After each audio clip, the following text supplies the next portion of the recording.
Still standing in San Antonio for now. What city leaders are saying about the governor's order to remove political ideologies from Texas streets.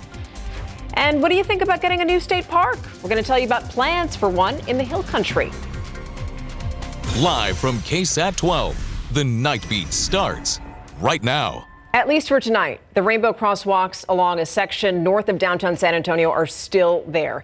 City leaders say that they have no plans to remove them after Governor Greg Abbott directed TxDOT to enforce the removal of, quote, all political ideologies from Texas streets. And that was the hot topic tonight at a community meeting. Night Team's Avery Everett was there, and she joins us now live from the Pride District. Avery, what did they say?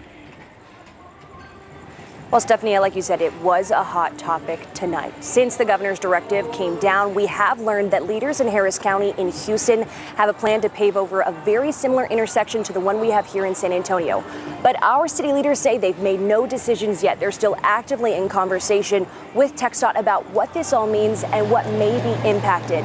It was that news tonight that brought some peace here in the Pride District.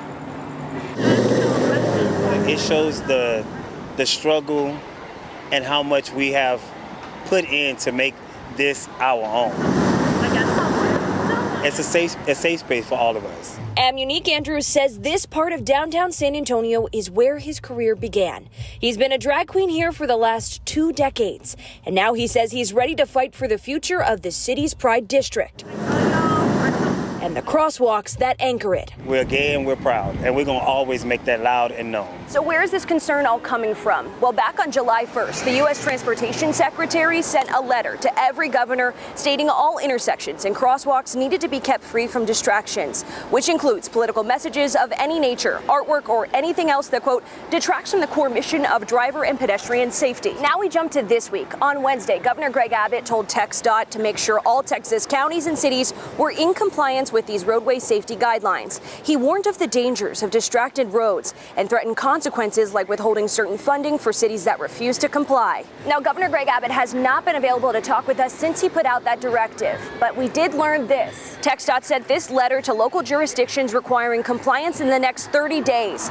That's why the Pride District here along Main Avenue says they're worried about the future of the Rainbow Sidewalk. It's a symbol of being who we are. Lindsay Andrews helped organize a community forum Thursday night to push for stronger LGBTQ plus protections. She says the rainbow crosswalks here are a symbol of change and one top of mind for so many this week. No matter what, they cannot take away our pride. No matter what decision comes next, many here in San Antonio's Pride District say these rainbow crosswalks mark where their community still stands. The meeting tonight focused on an ordinance that activists are currently working on with City Council District Number 2. Now, we're told that ordinance would increase protections for people who identify as transgender or non-binary in the city of San Antonio. But again, it's still in its early stages. We're told this could down the line be presented to City Council as a council consideration request. Stephanie? Still so many moving parts with this. Thank you so much for that, Avery. Now, tomorrow morning, we're going to be hearing from witnesses in the trial of 3 former San Antonio police officers who shot and killed a woman back in 2023. You see the 3 suspects there. San Antonio Police Chief William McManus says that at the time, Melissa Perez had been having a mental health crisis. So there's no doubt that Alfred Flores, Eleazar Alejandro, and Nathaniel Villalobos shot and killed Melissa Perez. The question is whether they followed protocol when they handled that. And that's what the jury is going to decide. And if they convict the 3, Flores and Alejandro face up to life in prison, and Villalobos faces up to 20 years behind bars. Tomorrow, attorneys will deliver their opening statements, and then we're expecting to hear from witnesses. And you can watch it all live on our open court live stream. It's going to be on KSAT.com, KSAT Plus, and our YouTube page. You never want to hear that a student brought a gun to school, but a Northeast ISD high school student is accused of doing just that. And now that student is facing criminal charges. It happened at Lee High School. The principal there sent parents a letter this morning telling them about it. To be clear, though, nobody was hurt here. The school says that they received a report that the student might have a gun. So then NEISD police and administrators say that they found it in a student's backpack. At this point, we still don't know if that gun was loaded. But as you can imagine, parents are not happy. As soon as they found out, they were, let's go, come on, let's get the situation and get over it before it gets out of control. So they stopped it before it got bad. Okay. So as far as I'm concerned, they did their job. You know, I'm proud of them for doing that they did, because we don't know what could happen. Now, tonight, the school is reminding students to report anything suspicious that they see or hear. A Northside ISD mom wants answers tonight from school officials. She says that a student assaulted her son last month at Briscoe Middle School near Alamo Ranch. Francis Cortez's son was hospitalized for 2 days, and the hospital discharge form says that her son suffered a concussion, bruises, and an eye injury. And that injury was so severe that the teen needs to get his prosthetic eye replaced, which is expected to cost thousands of dollars. So while an investigation was done, the mom here feels that there was no accountability on the district's end. I just want justice for my son. I think the district, the school failed my son. They were not there for him. So we reached out to the Northside ISD about what happened here, and the spokesperson, Barry Pettis, told us that they couldn't comment on the case, but he did say that both kids allegedly fought with one another and that appropriate punishment was given to the aggressor, which is something that Cortez, the mother who you see there, disagrees with. This was a very emotional night over in Uvalde, where families of the Robb Elementary School shooting victims toured that new school that was built in place of Robb. This is coming more than 3 years after that tragic shooting. Legacy Elementary is going to honor the 19 teachers and 2 students who were taken from us. And tomorrow morning, leaders are going to hold a public ribbon cutting ceremony. Teachers are going to be moving into that school next week, and then students are going to start classes there on Monday, October 20th. There are many examples of groups of 21, whether it's butterflies or birds or honeybees or limbs on the legacy tree. So I feel good about the way that we were able to accomplish that memory. The ribbon cutting is going to take place tomorrow morning at 10, and you saw him a moment ago. Our Ernie Zuniga is going to cover the event live on GMSA. So now we're going to take just a break here now and just show you some progress, because what you're looking at here, this isn't just any home renovation that we're showing you here. It's actually a home in Ingram that we're so happy to tell you is coming together tonight after it was just destroyed in the July 4th floods. I believe that's the last picture. Now, this home belongs to Mike and Brenda Trollinger. That couple barely made it out of their home as the floodwaters closed in on July 4th. Everything inside was destroyed. Back in August, I toured their home and it was down to the studs. But now, thanks to a nonprofit which is paying for some of those repairs, and the owners of the construction company Kerrville Design Build, which is renovating the home at cost, the Trollingers are closer, a lot closer now, to moving back in. And Brenda, who we spoke with, couldn't be happier. With the financial aid that we have received, we'll be able to, buy the items that we need and refurnish it and, replace some of our personal things that we've lost, clothing and, all the appliances and, dishes or whatever else we're going to need. But yes, we are so very grateful. Yeah, Brenda and Mike are hoping to be back in their home by early next year, and we are so happy for them. 54,000 acres. That's how much land the state of Texas wants to buy in the Hill Country for what could be the second largest state park. So to give you an idea, this right here shows, all of this area right here shows how much land this is compared to Kickapoo Caverns over here, which is 15 miles away. And the night team's Christian Riley spoke with the man leading this campaign and explains how this is part of a larger plan now to expand the park system. South Texas is growing rapidly, so it's no surprise that people are lacing up their shoes and getting out to local parks. However, many are overcrowded. According to our research, Texas ranks just 37th in the country for state park acreage per capita. A 2001 study found Texas would need to add 1.4 million acres of parks by 2030 to keep up with demand. Unfortunately, I hadn't been able to do that prior to getting this $1 billion. Voters approved setting up a $1 billion trust fund for the Parks Department back in 2023. Using those funds, Parks and Wildlife has its sights set on what could be the second largest park in Texas, Silver Lake Ranch. It's seriously one of the prettiest parts of the state I've ever been to. Located in Kinney and Edwards County, the park would protect 54,000 acres of the hill country as it continues to grow and ensure a habitat for endangered species in the region like the golden-cheeked warbler. But Silver Lake Ranch is just the beginning. They're just getting started. They have $50 million a year coming in. The department is also looking to buy a 200-acre expansion to Lockhart State Park, and it's asking people for leads on future purchases. I know they're eager to hear from the public on ideas for other potential parklands. Christian Riley, KSAT 12 News. Okay, so about that, you just heard Christian say this. The State Parks Department wants to hear from you. So that QR code right there next to me, scan it if you know of any land for sale that would make for a good state park. The story, by the way, also on our website, KSAT.com. Coming up, they lost their children and they don't want other parents to experience that pain. So they started an event and they want you to go. We'll explain Souls Walking for Souls right after the break. And mornings, not quite as warm. We'll see the temperatures dip a little bit compared to what we're used to for the morning temperatures. Also watching two tropical systems in the eastern Pacific, where all that tropical moisture and rain ends up and how close to us in just a bit.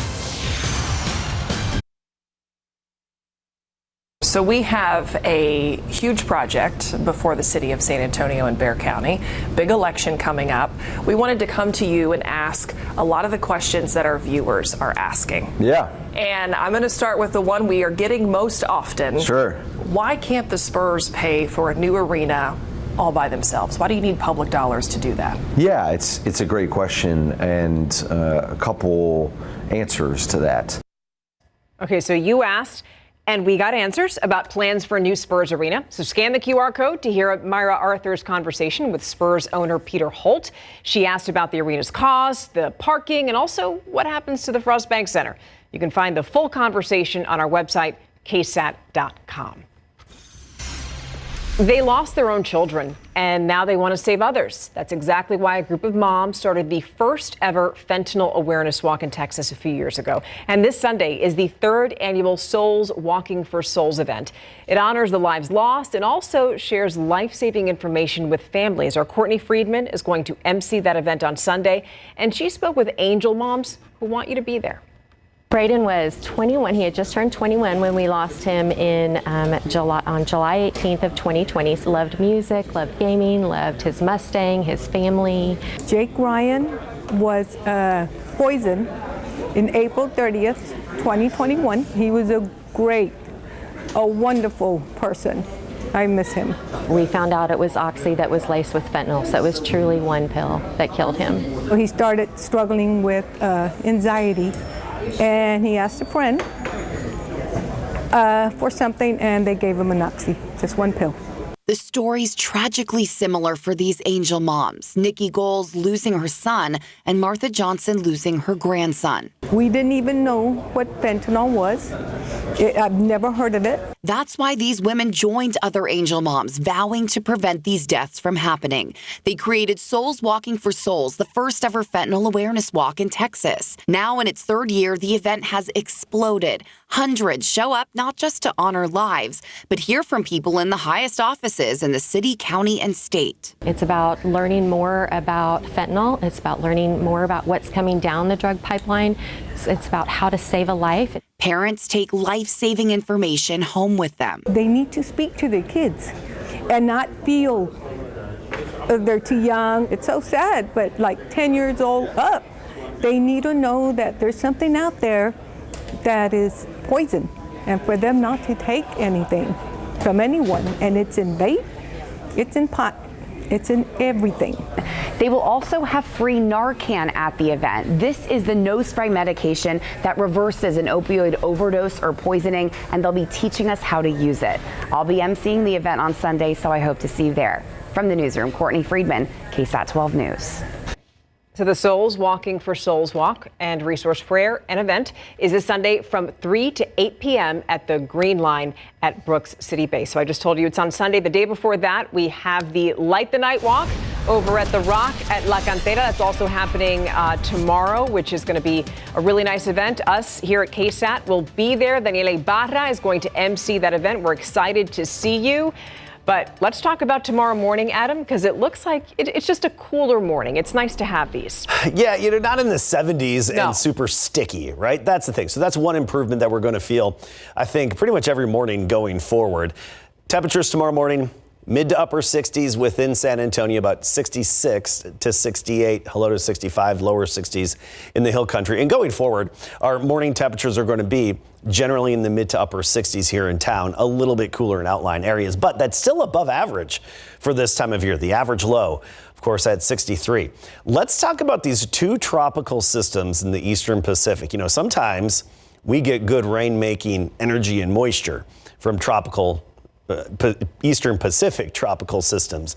These two, Tropical Storm Priscilla and Raymond, the remnants of them will be moving into the desert Southwest and even clipping parts of West Texas in the days ahead. In turn, bringing good upper level energy, rain-making energy, and even leftover moisture from the Pacific into the desert Southwest, the Four Corners states, and also a little bit into West Texas. For us here, unfortunately, Big Blue H, upper level high, blocks all that moisture and energy away from us. And due to the clockwise circulation around the upper high and the counterclockwise circulation around the upper lows that'll be dropping into California, it creates this funnel of moisture and energy coming in off the Pacific and really utilizing the leftovers of those Pacific systems, those tropical storms, to dump some much needed rain, particularly in Arizona and New Mexico. West Texas, yeah, a little bit, but around here, upper level high, dominating and blocking all that moisture and keeping it away. Unfortunately. Fortunately for Arizona and New Mexico, they'll be getting some much needed rain, and they're very prone to flash flooding, so they'll probably be running into those issues as well. Around here, the new drought monitor is in. 26% of Texas now considered in drought. No big changes locally, just a little extra yellow, which is considered abnormally dry, expanding into the hill country. Of course, the drought monitor updated every Thursday morning, so we like to bring that to you. 93, that was our high temperature today. Look at this, we missed the record by 1 degree, and the average high is 85. We're gonna be above that for the foreseeable future. But one improvement is going to be in terms of mugginess and humidity, or even lack thereof. Especially in the afternoons and early evenings, you're not going to feel that thick humidity. We'll be in the pleasant category with dew points in the 40s and 50s. And then that sets the stage for what I think are the best hours of the day between about 7 p.m. and 10 p.m. when that's the sweet spot, when you have low humidity, the sun drops. Oh, it feels so good out there. We're still waiting on our first real cold front, but we're going to need some patience. 68 in the morning at sunrise, 87 noon, 93 in the afternoon, at 95 Cotulla, 89 Kerrville, 94 New Braunfels. For the most part, low to mid 90s in the afternoon. And then honestly, not many changes going forward, just a degree or two difference day by day, Stephanie. You don't even have to move around the studio, Adam. Just sit at your desk, put your feet up. Right? Actually, do more vacuuming and cleaning around here, making thermometers too. Yeah. Exactly. All right, thank you. Okay, so it's Thursday night. Give us a little preview of big game coverage. Yeah, so we are now in week 7. We had 5 games that we got tonight. It was a really busy Thursday night, plus we got a ton of scores. Number 1, Steel Knights. Well, they were in action tonight against the Judson Rockets. Plus, in college football, the Horns want to go 1-0 this week at the Red River rivalry coming up.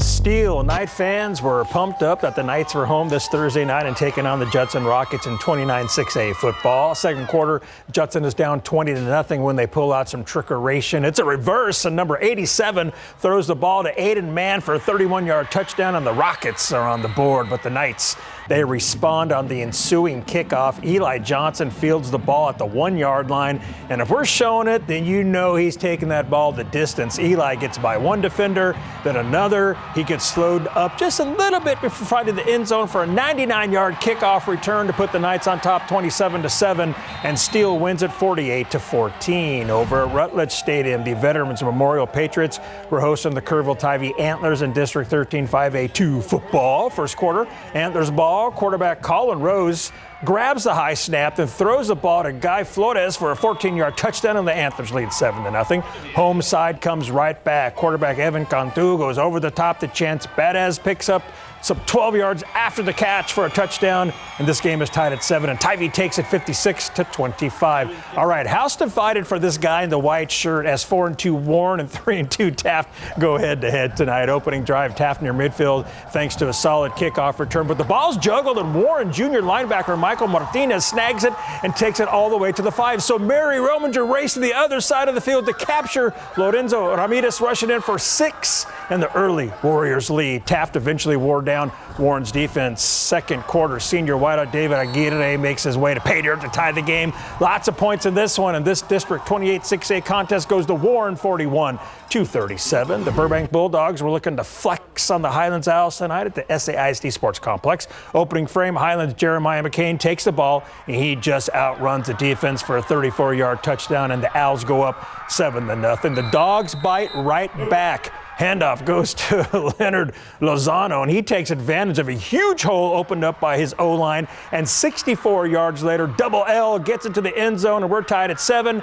And Burbank gets the dub 29-15. We end, but Sam Houston and Lanier playing at Alamo Stadium in District 12 5A2. Second quarter action, Lanier ball.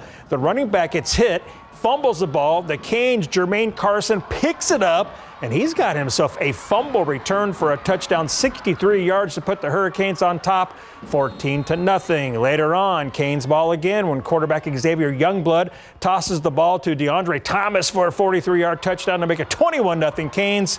And Sam Houston wins by the final of 28-14. And more scores tonight. Bandera beat Pearsall 49-17. I dropped 60 points on Austin St. Stephen's to win that game. Victoria East topped MacArthur 43-7. Kingsville Kings shut up Memorial 47-0. New Braunfels Long Creek was a touchdown better than SA Christian 21-14. And Southwest Legacy won at Laredo Martin 27-21. Tomorrow night, New Braunfels at Bernie Champion is our game of the week. We'll have more on this game tomorrow at 5 p.m. Texas is getting ready to face undefeated Oklahoma in the Red River rivalry Saturday, 2:30 p.m. live right here in KSAT 12. 2 weeks ago, this was looking to be a top 10 matchup, but the Horns' 29-21 loss at Florida ended that dream because UT is no longer ranked. The Sooners are number 6 in the AP poll, and anything can happen when UT and OU meet on the football field at the Cotton Bowl. Obviously, we didn't play well on Saturday, and we got to learn from it and get better and go play well against OU. Yeah, all of it's fixable. We got a talented group. We're young, but we're going to continue to get better each week, and we're going to be a tough team to beat. The goal is to get to 1-0 this week. You know, we got to get back to 1-1 in conference play, and it happens to be a heck of a challenge. And in my opinion, the best game in college football in the regular season. This is a great rivalry to be part of. The Red River is part of a triple-header of college football Saturday live on KSAT 12. Mary Rominger is going to the UT-OU game with photog Adam Higgins. Catch her report Saturday night on the Nightbeat. Texas A&M will try to cage the Gators after the break.